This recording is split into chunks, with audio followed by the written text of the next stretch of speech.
রাজনৈতিক দলগুলোর কি ভূমিকা ছিল সেটি হয়তো উপদেষ্টাদের অনেকে জানে না। বিএনপির মাননীয় ভারপ্রাপ্ত চেয়ারম্যান তারেক রহমান তিনি যেভাবে লন্ডনে বসে থেকে তার সমস্ত নেতাকর্মীকে এই আন্দোলনে নামিয়েছেন সেটি আমরা জানি। কি এই আন্দোলনে জামাত এবং শিবিরের ব্যাপক ভূমিকা আছে, এই আন্দোলনে হেফাজতের ব্যাপক ভূমিকা আছে। এই উপদেষ্টা বা মন্ত্রী পর্যায়ে যারা রয়েছে তাদের মাধ্যমে আসলে সবকিছু সম্ভবপর নয়। যদি সম্ভবপর হতো তাহলে 300 এমপি লাগতো না। আনসারদের দিকে ছাত্র জনতা বিক্ষুব্ধ হয়ে ইটপাটকেল মারতেছিল, তাদের অনেকের মাথা ফেটে গিয়েছে। আনসারদের বিরুদ্ধে যদি ছাত্ররা এখানে নেমে যায়, আনসাররা তারা তো ভুল বুঝবে ছাত্রদেরকে। পুলিশের নামে উল্টা পাল্টা মামলা দিবেন না, যাকে তাকে হয়রানি করবেন না। যারা রাজনীতি করে এবং যারা রাজনীতি বিশ্লেষণ করে তারা যেটি মনে করছে যে কিছু বিষয়ে আসলে অস্পষ্টতা রয়েছে, যেমন 3 মাসে আসলে তারা কি কাজ করতে চান, 6 মাসে তারা কি কাজ করতে চান, এই ধরনের একটি রোডম্যাপ প্রকাশ করা দরকার ছিল। নির্বাচন তারা কবে করতে চান, সম্ভাব্য সময়, সেটি যদি বলতেন তাহলে এ ধরনের অস্পষ্টতা বা একটি গোলক ধাঁধার মতন যে একটি পরিবেশ তৈরি হয়েছে সেটি কখনোই হতো না। তিনি বলেছেন যে ছাত্ররা আমাদেরকে এখানে বসিয়েছে এবং জনগণ যে সময় চায় সে সময় আমরা চলে যাব এবং অবাধ সুষ্ঠু নিরপেক্ষ নির্বাচন দেওয়ার মাধ্যমে। তার মানে এইখানে যে সমস্যা সেটি হলো, যখন জনগণ চাইবে না তখন কি তাহলে জনগণ আবার আন্দোলন করবে তাদের বিরুদ্ধে? বিষয়টা আবার খারাপ হয়ে গেল না?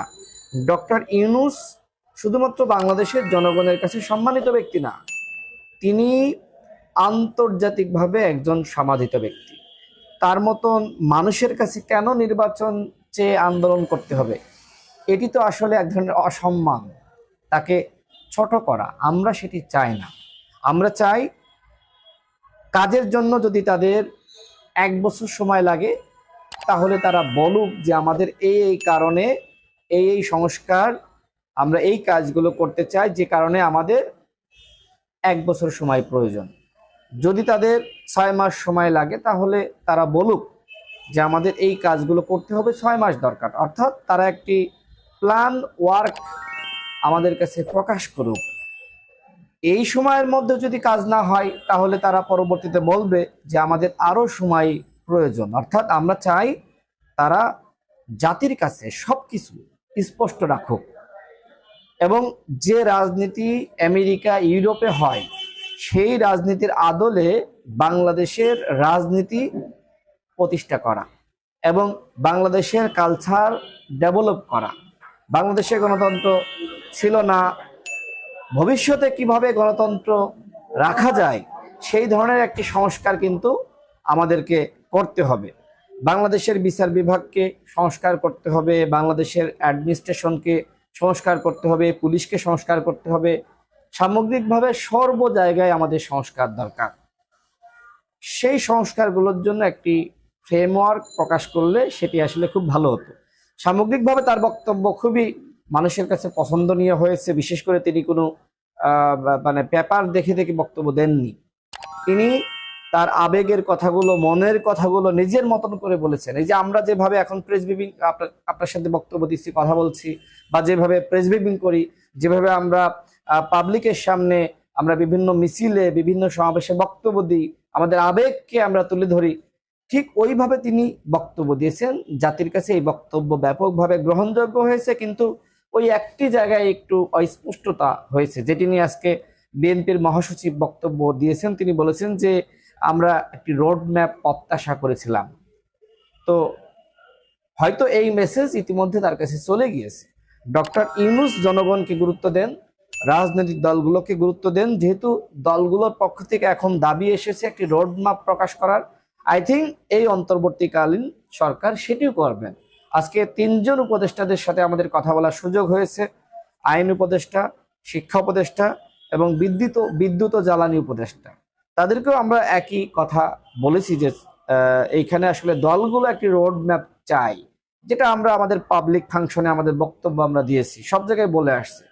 তো হয়তো এই যে নানান জটিলতা, তারা বসার পর থেকেই অমুক তমুক বিভিন্ন গোষ্ঠী আন্দোলন করেই যাচ্ছে, তাদেরকে কাজ করার হয়তো সুযোগ দেয়নি, যে কারণে যে প্ল্যান ওয়ার্ক আসলে করার দরকার ছিল সেটি হয়তো তারা করতে পারেনি।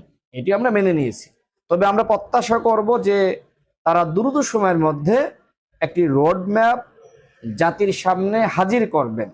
এবং এইখানে আরেকটি বিষয় বলা দরকার, রাজনৈতিক দলগুলোর কি ভূমিকা ছিল সেটি হয়তো উপদেষ্টাদের অনেকে জানে না, সেটি হয়তো ছাত্রদের অনেকে জানে না, সেটি এমনকি অনেক রাজনৈতিক দলেরও অনেকে জানে না। আমি এতটুকু বলতে চাই যে রাজনৈতিক দলগুলোর ব্যাপকভাবে ভূমিকা এখানে ছিল। যেহেতু রাজনৈতিক দলের ব্যানারে কোনো আন্দোলন করে সফল হচ্ছিল না, 28 অক্টোবর আমরা দেখেছি যে রাজনৈতিক দলের ব্যানারে বাংলাদেশে কোনো আন্দোলন করে আসলে সফল হওয়া যাচ্ছে না। যখন নতুন করে আবার কোটা সংস্কার আন্দোলন শুরু হলো 2018 সালে, কোটা সংস্কার আন্দোলন তো আমরাই সফল করেছিলাম, অর্থাৎ যে অভ্যুত্থান এই কোটা সংস্কার আন্দোলনকে কেন্দ্র করে হয়েছে সেটির বীজ বপন তো আমরাই করে দিয়ে এসেছি। সুতরাং এই আন্দোলন যখন আবার সামনে আসলো তখন আমরা আমাদের জায়গা থেকে আমরা বড় দলগুলোকে আমরা প্রস্তাব দিয়েছিলাম যে আপনারা এই আন্দোলনকে কিভাবে আপনার কাজে লাগানো যায় সেই চেষ্টা করেন। আমরা নিজে অনেক বড় দলের শীর্ষ নেতার সাথে কথা বলেছি। এমনকি এতটুকু বলতে চাই যে বিএনপির মাননীয় ভারপ্রাপ্ত চেয়ারম্যান তারেক রহমান তিনি যেভাবে লন্ডনে বসে থেকে তার সমস্ত নেতাকর্মীকে এই আন্দোলনে নামিয়েছেন সেটি আমরা জানি। গণ অধিকার পরিষদের নেতাকর্মীরা কিভাবে প্রত্যেকটা জেলায় শিক্ষা প্রতিষ্ঠানে বিভিন্ন জায়গায় নেতৃত্ব দিয়েছে সেটি ইতিমধ্যে আপনারা দেখেছেন। বিএনপির অসংখ্য নেতৃবৃন্দ শহীদ হয়েছে, জামাতের শিবিরের অসংখ্য নেতৃবৃন্দ শহীদ হয়েছে, গণ অধিকার পরিষদের 9 জন মানুষ, 9 জন সহযোদ্ধা, 9 জন শহীদ হয়েছে। অন্য কোনো দলকে দেখাতে পারবেন? অর্থাৎ বিএনপি জামাতের পরেই গণ অধিকার পরিষদের ক্ষয়ক্ষতি হয়েছে, নেতাকর্মীরা শহীদ হয়েছে, হামলা মামলার শিকার হয়েছে, গুলিবিদ্ধ হয়েছে।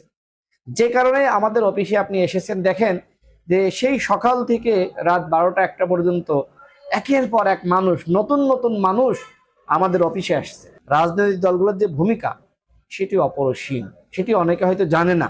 অনেকে বলার চেষ্টা করছে দলগুলো তো এতদিন আন্দোলন করে ব্যর্থ হয়েছে, হ্যাঁ এদেরকে আর মূল্যায়ন করা যাবে না। আমি বলতেছি, আমি সাক্ষী, কারণ যে পলিসি মেকিং, যে আলাপ আলোচনা, তার মধ্যে আমি রাশেদ খান ছিলাম, আমাদের সভাপতি নুরুল হক নূর ছিল, যে কারণেই তো তাকে গ্রেপ্তার করা হয়। আমার বাসায় 2 বার অভিযান চালানো হয়েছে। আমি যেখানে থাকি সেখানকার যে দোকানদার তাদেরকে মোবাইলে ছবি দেখিয়ে দেখিয়ে বলা হয়েছে এই ছেলে কোথায় থাকে, কোন বাসায় থাকে। তারা আমাকে চিনে, তারা আমাকে ভালোবাসে, তারা বলেছে আমরা কখনো তাকে আমরা এই এলাকায় দেখি নাই, মানে ভালোবাসার জায়গা থেকে, যাতে করে ডিস্টার্ব করতে না পারে বা খুঁজে না পায়। তো এরকম ঘটনা ঘটেছে। তো আমাদের জায়গা থেকে এই যে আমরা রাজনৈতিক দলগুলোকে প্রস্তাব দেওয়া যে আপনারা এই আন্দোলনকে কেন্দ্র করে কিছু করেন, হ্যাঁ এটি হয়েছে যে বড় দলগুলোর ফোরামে আলোচনা হয়েছে। অনেকে বলেছে যে এটি ছাত্রলীগের আন্দোলন, এটি আওয়ামী লীগ করাচ্ছে ভারতের সাথে যে রেল চুক্তি, আজিজ ইস্যু, বেনজির ইস্যু, এগুলো ঢাকার জন্য। তো এই বিষয়গুলো নিয়ে আসলে রাজনৈতিক দলগুলো দ্বিধান্বিত ছিল যে তারা আসলে কি করবে। কিন্তু একটা পর্যায়ে আমরা তাদেরকে বোঝাতে সক্ষম হলাম যে যাই করুক না কেন, ছাত্রলীগ হোক আর যে যাই হোক না কেন, এই আন্দোলন যখন জনগণ সবাই নেমে যাবে, একটা পর্যায়ে শেখ হাসিনা ভয় পাবে, তখন তারা বাধা দিতে আসবে। বাধা দিলেই বাঁধবে লড়াই, এবং সেখান থেকে নতুন ভাবে শুরু করতে হবে। আমরা এই কথা তাদেরকে বলেছিলাম। এবং আরেকটি কথা বলতে চাই যে বিএনপির স্থায়ী কমিটির সদস্য সালাউদ্দিন আহমেদ, যিনি লন্ডনে ছিলেন, আমাদের শ্রদ্ধেয় বড় ভাইয়ের মতো, তিনি এই আন্দোলনে অগ্রগণ্য ভূমিকা রেখেছেন। এবং আমার সাথে, আমাদের সভাপতি নুরুল হক নূরের সাথে তার সমন্বয় ব্যাপকভাবে ছিল। যেহেতু আমরা 18 সালের আন্দোলনের নেতা ছিলাম, আমরা জেল খেটেছি। আমি ওই সময় 15 দিন একটানা রিমান্ডে ছিলাম। আমার মা কিভাবে রাস্তায় রাস্তায় আমার মুক্তির দাবিতে কান্নাকাটি করেছে, আহাজারি করেছে, বক্তব্য দিয়েছে, সেটি সকলেই জানেন। যে কারণে আমি জাস্ট দুই একটি নাম বললাম, যে 1 তারেক রহমান, 2 সালাউদ্দিন আহমেদ, নুরুল হক নূর, রাশেদ খান। এর বাইরেও অনেকে যে যার জায়গা থেকে কাজ করেছে, তাদের হিস্ট্রিগুলো তারা বলতে পারবে, আমরা তো আর সবকিছু বলতে পারবো না। এমনকি এই আন্দোলনে জামাত এবং শিবিরের ব্যাপক ভূমিকা আছে। এই আন্দোলনে হেফাজতের ব্যাপক ভূমিকা আছে, এই আন্দোলনে ইসলামী আন্দোলন বাংলাদেশের ব্যাপক ভূমিকা আছে, এই আন্দোলনে বাংলাদেশের সমস্ত ছোট বড় রাজনৈতিক দলগুলোর ব্যাপক ভূমিকা আছে। দলগুলো পিছনে থেকে ওই ছাত্রদেরকে সামনে রেখে তারা বলেছে তোমরা এগিয়ে যাও, আমরা তোমাদের পিছনে আছি, আমরা চাই সরকার পতন। সুতরাং যারা এই মুহূর্তে বলবে যে রাজনৈতিক দলগুলোর ভূমিকা ছিল না, তারা ভুল বলবে। সুতরাং যে কোনো কিছু করার ক্ষেত্রে রাজনৈতিক দলগুলোর মূল্যায়ন, তাদের মতামত রাখতে হবে। হ্যাঁ, যেহেতু রাজনৈতিক দলের ব্যানারে আন্দোলন করে সফল হওয়া যাচ্ছিল না, সামাজিক আন্দোলন করে সফল হতে হয়েছে। এবং আর একটি ব্যাপার হলো যে রাজনৈতিক দলের আন্দোলনে ভয়ে সাধারণ মানুষ অন্তর্ভুক্ত হচ্ছিল না। বিএনপি, গণ অধিকার পরিষদ, জামাত ইসলাম, গণতন্ত্র মঞ্চ, অন্যান্য দল, আমরা সবাই মিলে আন্দোলন করেছি না, তো সাধারণ মানুষ তো নামছিল না ভয়ে। এমন না যে সমর্থন ছিল না, শেখ হাসিনার পতন চায় না, সেটি না, ভয়ে নামতে ছিল না। কিন্তু সামাজিক আন্দোলন তো ওই ভয়টা ওইভাবে কাজ করেনি, মানুষ সবাই নেমে গেছে। আর যখন 300 থেকে 400 জনকে হত্যা করা হয়েছে, তখন তার কোটা সংস্কার আন্দোলনের দাবি থাকে না, তখন সরকার পতনের দাবি। তখন ছাত্রদেরকে বলা হলো যে তোমরা যদি এক দফার ঘোষণা দাও, রাজনৈতিক দলগুলো সমস্ত শক্তি নিয়ে এবার ফাইট দিবে, হয় বাঁচবো বা মরবো। এই কথা ছাত্রদের সাথে সমন্বয় হয়েছিল। ছাত্ররা অস্বীকার যেতে পারবে না, কারণ আমরা তো তাদের সাথে কথা বলেছি। হ্যাঁ, এইখানে ছাত্ররা যে ভূমিকা রেখেছে সেটি অপরিসীম, অস্বীকার করার কিছু নাই। কিন্তু যাত্রাবাড়িতে লুঙ্গি পরে কাঁচামারা মানুষগুলো নেতৃত্ব দিয়েছে, তারা কারা? তারা কি ছাত্র? উত্তরাতে এরকম অসংখ্য মানুষ কাঁচা মেরে নেতৃত্ব দিয়েছে। মোহাম্মদপুরে টেলিভিশন চ্যানেলগুলোতে গোল করে দেখাচ্ছে এ কোন ছাত্র, লুঙ্গি পরা কাঁচামারা। আম জনতা, হকার, রিক্সা চালক সকলে নেমে গিয়েছে, কোনো মানুষ বাঁচছিল না। এমনকি প্রাইভেট ব্যাংকের কর্মকর্তারা, আমার পরিচিত, তারা আন্দোলনে নেমে গেছে। সরকারি কর্মকর্তারা আন্দোলনে নেমে গেছে। আপনি কোনো একটি শিল্পীরা, সাংস্কৃতিক কর্মীরা, প্রত্যেকটা পর্যায়ের মানুষ নেমে গিয়েছে, হুজুররা নেমে গিয়েছে, আপনার মাদ্রাসার শিক্ষার্থীরা নেমে গিয়েছে। আপনি কাউকে বাদ দিতে পারবেন না। অর্থাৎ এই আন্দোলন শুধুমাত্র ছাত্রদের আন্দোলন যদি বলা হয় সেটি ভুল হবে। এই আন্দোলন আম জনতার আন্দোলন, রাজনৈতিক দলগুলোর আন্দোলন, ছাত্রদের আন্দোলন, কৃষক, হকার, শ্রমিক সবার আন্দোলন, সরকারি কর্মকর্তাদের আন্দোলন। এটি একটি সামগ্রিক আন্দোলন। এবং এই যে গণঅভ্যুত্থান, এটিকেই বলে যেখানে সবাই নেমে যায়। এই সুষ্ঠু পরিবেশ ফিরিয়ে আনার জন্য, সংস্কারের জন্য রাজনৈতিক দলগুলো এবং সংগঠন এবং সিভিল সোসাইটি, এদের ভূমিকা দরকার, এদের সহযোগিতা দরকার। যদি এই সরকার দলগুলোর সাথে বসে, বিভিন্ন স্টেক হোল্ডারের সাথে বসে তাদের সহযোগিতা চাই এবং তাদের সাথে আলাপ আলোচনার মাধ্যমে একটি টাইম, একটি ফ্রেম, একটি প্ল্যান, একটি রোডম্যাপ তৈরি করে, তাহলে সবকিছু সম্ভব। অন্যথায় রাজনৈতিক দলগুলোকে এক জায়গায় আলাদা রেখে, সিভিল সোসাইটিকে আলাদা রেখে, শিক্ষকদের আলাদা রেখে শুধুমাত্র যদি তারাই করতে চায়, সেটি পারবে না। কারণ 17-18 জন এই উপদেষ্টা বা মন্ত্রী পর্যায়ে যারা রয়েছে, তাদের মাধ্যমে আসলে সবকিছু সম্ভবপর নয়। যদি সম্ভবপর হতো তাহলে 300 এমপি লাগতো না। তারা আমাদের সহযোগিতা চেয়েছে, আমরা বলেছি আমাদের জায়গা থেকে আমরা সর্বোচ্চ সহযোগিতা আপনাদেরকে করব। রাষ্ট্র সংস্কারের জন্য আপনার কতদিন সময় লাগবে আপনি নেন, আমাদের কোনো আপত্তি নেই, আমরা তাড়াহুড়া করছি না। তাদেরকে আমরা পর্যাপ্ত পরিমাণ সময় দিতে চাই, কারণ আমরা জানি পলিটিক্যাল গভর্নমেন্ট আসলে তারা রাষ্ট্র পরিচালনা করতে পারবে না যদি আসলে এই অন্তর্বর্তীকালীন সরকার রাষ্ট্র পরিচালনার যে নীতি, ফ্রেমওয়ার্ক, প্ল্যানওয়ার্ক সেটি তৈরি করে না দিয়ে যায়। অর্থাৎ যা কিছু করার দরকার এই সরকারকেই করতে হবে। আমরা তাদেরকে সর্বোচ্চ সহযোগিতা করব, কিন্তু কিছু জিনিস স্পষ্ট করলে আসলে ভালো হয়। যেমন একটা মানুষ সাজলে ভালো লাগে না, ঠিক একইভাবে কিছু জিনিস স্পষ্ট করলে ভালো লাগে। তো এই সরকারের প্রতি আমাদের অনুরোধ থাকবে, আপনাদের সময় নেন, আমাদের কোনো আপত্তি নেই, আমরা সময় দেব। কারণ 17 বছরের জঞ্জাল দূর করতে আসলে সময় দরকার। সুতরাং সময় নেন, কিন্তু কিছু জিনিস আসলে প্ল্যান ওয়ার্ক করে আমাদের কাছে প্রকাশ করেন, এটি ভালো লাগবে, মনে হবে যে আসলে হচ্ছে, কাজ হচ্ছে। আপনি একটু ফাস্ট যান, একটু ফাস্ট যান, স্লো না গিয়ে একটু ফাস্ট যান। আজকে একটা দৃশ্যমান কাজ করলেন, কালকে একটা দৃশ্যমান কাজ করলেন, অর্থাৎ আপনাদের কাজগুলো দৃশ্যমান হতে হবে। আপনি পর্দার আড়ালে কাজ করলে মানুষ কিন্তু সন্তুষ্টি হবে না, রাজনৈতিক দলগুলো সন্তুষ্ট হবে না। সুতরাং আমি কোনো টাইম বেঁধে দিব না, আমি বলবো তাদেরকে পর্যাপ্ত সময় দিতে হবে। তবে তাদেরকে অবশ্যই তাদের প্রত্যেকটা কাজ মানুষের কাছে প্রকাশ করতে হবে, তাদের প্রত্যেকটা পদক্ষেপ মানুষের কাছে প্রকাশ করতে হবে। তারা প্রতিটা দিন কি করছে সেগুলো মানুষের কাছে দৃশ্যমান হতে হবে। তাহলে তাদের উপর মানুষের আস্থা বিশ্বাস ভরসা, দলগুলোর আস্থা বিশ্বাস ভরসার জায়গাটা থাকবে।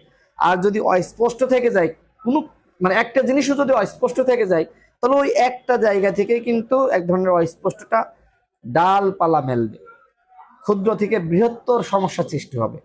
সুতরাং আমরা তাদের প্রতি আহ্বান জানাবো যে আপনারা একটা রোড ম্যাপ প্রকাশ করেন, এটি আমরা চাই এবং আমরা আস্থা বিশ্বাস রাখছি যে তারা সেটি করবে। হয়তো সময় নিচ্ছে, এখন যে অবস্থা সচিবালয়ের সামনে, তো মানে ওই তারা দায়িত্ব নেওয়ার পর থেকে সচিবালয়ের সামনে, আপনার রাষ্ট্রীয় অতিথি ভবন যমুনার সামনে, হ্যাঁ সব জায়গায় আন্দোলন আন্দোলন আর আন্দোলন। আমরা তাদেরকে বলছিলাম যে আপনারা এই আন্দোলন করতে দিন না, কিন্তু উপদেষ্টা মহোদয়রা মনে করছিলেন যে আন্তর্জাতিক বিশ্বে যে ধরনের আপনার প্রেসিডেন্ট হাউসের সামনে আন্দোলন হয় আমরাও করতে দিব।